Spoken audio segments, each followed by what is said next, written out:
हेळगावमध्ये लिंगायत समाजासाठी स्मशानभूमी नसल्यानं अंत्यविधीची गैरसोय। हेळगाव तालुका कराड येथील रहिवासी कैलासवासी किसाबाई बाबूराव विभूते यांच्या पश्चात कुणीही नातेवाईक नसल्यानं त्यांच्या अंत्यविधीचा प्रश्न गंभीर बनला।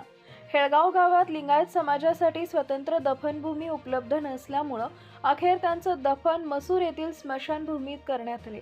कैलासवासी किसाबाई विभूते या लिंगायत तेली समाजाच्या असून त्यांच्या अंत्यविधीसाठी वीरशैव लिंगायत चॅरिटेबल ट्रस्ट मसूरचे अध्यक्ष सुनील दळवी, हेळगावचे चेअरमन ओंकार सूर्यवंशी, माजी सरपंच संतोष देशमाने, संदीप जगदाळे, उत्तम कदम, धीरज जाधव, आदिक शिंदे आदी तरुणांनी सामाजिक जाणीवेतून पुढाकार घेत अंत्यविधी पार पाडला।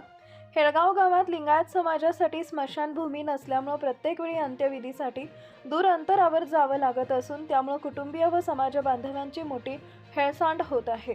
विशेषतः पावसाळा, रात्रीची वेळ किंवा आपत्कालीन परिस्थितीत अंत्यविधी करणं अत्यंत कठीण ठरत आहे।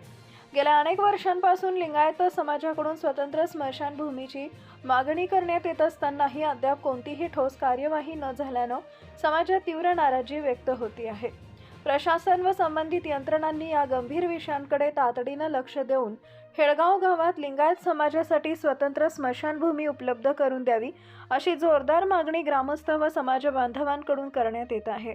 Bureau report, DSP news live. सर्वसामान्यांना न्याय मिळवून देणारे हक्काचे चॅनल DSP न्यूज लाईव्ह। संपूर्ण महाराष्ट्रातील बातम्यांसाठी चॅनलला लाईक करा, सबस्क्राईब करा आणि शेअर करा।